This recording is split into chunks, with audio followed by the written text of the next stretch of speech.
سهل ما هتعلمتو صبحي الله كينا بعلم باسو سيادة وسامية كونكي سفركي قدام بينا سهل سوفت وير أيان دين سداي بوشي هموغان مرون مانكا مكوهيسي سمي سمريك أما وبسيدة الدنيا أي حقاها كيلان موبا هانتاي هيد 10 موقال تيسر له كفايديسي 10 PDF أو تكنولوجيا كلها هانتاي سهل سوفت وير هوستين ارفنتايسمنت سوفت وير ديفلوبمنت ديزاين ويب وحركو حيردير سمينتا وبسيدة عصرية يسور تقلينتا برشادة 10 كمبيوتركا نوعيدي سكلا دوال هرقلينتا barnaamijyada shirkaduhu ku shaqeeyaan ee loo yaqaan database program sahal software uu kaalay tacliinta iyo sare leh iyo casharro muhiim ku ah sahal software waxa uu ku yaalaa magaalada laascaanada xarunta gobolka Sool hamuugaanin sahal software hosting advertisement and development software.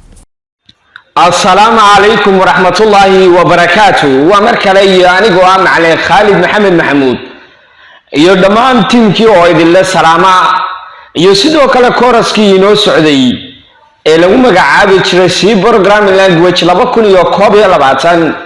halka aad casharada sida taxanaha uga daawanaysaan waa janaalka lagu magacaabo Cirro Teach hadaba ardayda dhamaantiin aad baad u mahadsantiin waxaad soo booqataan halbar janaalkan lagu magacaabo daawo.com janaalkan waad ka helaysaan waxyaalo fara badan oo ay ka mid yihiin muxaadaraad su'aalo iyo jawaabo siro iyo tafsiir dhammaan arrimahaas oo dhan baad ka helaysaan arrinka kaliya ee maanta loo socdaana waxa weeye in diinta iyo dadaalkeeda la isla fahmay bal arrinkaana aynu eegno aynu soo booqano channelkan subscribe na saarno sidoo kalena aynu ku xidhnaano hadaba sidoo kale maanta insha Allah waxaynu eegi doonaa cashar ku saabsan sida ka muuqata ciwaankeenaba sidee loo sameeyaa table isla markaana tablekii waynu garanaynaa isku dhufashada ee 2 × 2 2 × 3 maxaa tableki nooca laba ku dhufo iyo laba afar ku dhufo sideebaad u sameyn karaysaa adigoo isticmaalaya C programming language hadaba waxyaalaha aynu isticmaalayno waxa kamid ah hadii aynu xaggan buugeena nimaadno waxa kamid ah aynu buugeena eegno waxyaalaha aan isticmaalayno waxa kamid ah marka ugu horeysa variable ayaynu sameysanaynaa saddex qaybood ayuu ka kooban yahay variable-keenu waa n iyo I iyo m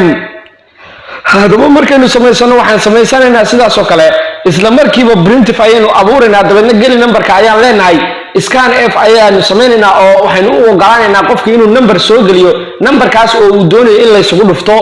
kadibna waxaan sii daabacaynaa waxaan oranaynaa printf ayaan daabacaynaa waxaan oranaynaa isugu dhufo baan leenahay table of isugu dhufo ayaan leenahay qofkani waxa uu ku geliyay iyo wixii xogtii hore aad u haysay oo aan nidacay waxay la mid tahay number 1 dabcan isugu dhufo ayaan leenahay kadib waxaanu ku xidhaynaa condition lagu magacaabo ama function lagu magacaabo do kadibna waxaan oranaynaa m waxay la mid tahay n oo lagu dhuftay I horena waxaynu nidacay ay waxay la mid tahay 1 kadibna waxaan oranaynaa printf daabac marka n lagu dhufto I marka lagu dhufto waxa ka soo baxa daabac adigoo ku daabacaya presently ugu dambeyn waxaan oranaynaa mar kasta oo aad I ku dhufatana waxaad ku sii dartaa hal ku sii daro dabeedna ku sii dhufo ayaan leenahay dabeedna ugu dambeyn waxaan ku soo xidhanaa while-kii ayaan ku soo xidhanaa dabeedna waxaan leenahay I haddii ay ka yaraato ama ay leekaato 10 jooji shaqada halkaa ku jooji ayaan leenahay dabcan aynu hadaba halkan nimaadno sideenii caadada ahayd marka ugu horeysa waxaan tagi jirnay file tab kadibna waxaan ka sii tagi jirnay new kadibna new markaan ka sii tagno waxaan ka sii tagi jirnay project dabeedna project markaan ka sii tagno waxaan ka sii tagi jirnay console application kadibna markaan sii tagno waxaan ka sii tagi jirnay C project kadib halkan waxaan ku qori jirnay tusaale ahaan casharkeenii sideedaad oo kale casharkeenii sideedaad saadar adil markaan inta sameeyno waxaan oranaynaa okay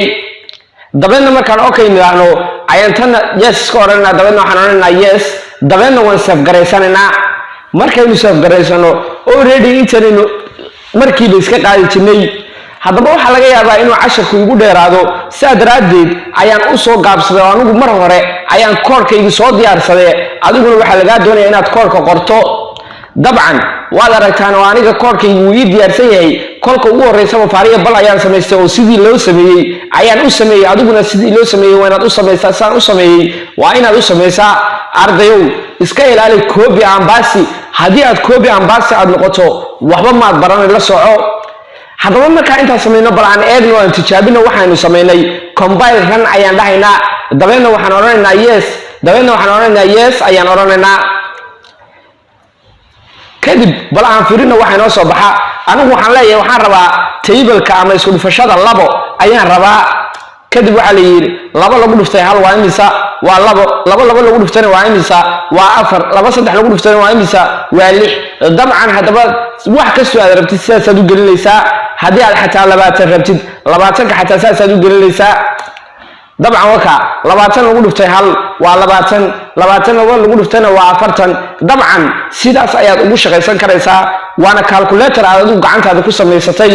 dabcan casharkeeni intaas ku eegyahay sidaas oo kale arday ayaan leelaawin channelka lagu magacaabo daawo.com linkigiisana waxaan idin dhigi doonaa description-ka fadlan soo booqda oo subscribe saara intaan xiisadan oo kale ku kulmi doono waxaan dhamaantii ku dhaafayaa wassalaamu calaykum wa rahmatullaahi wa barakaatuh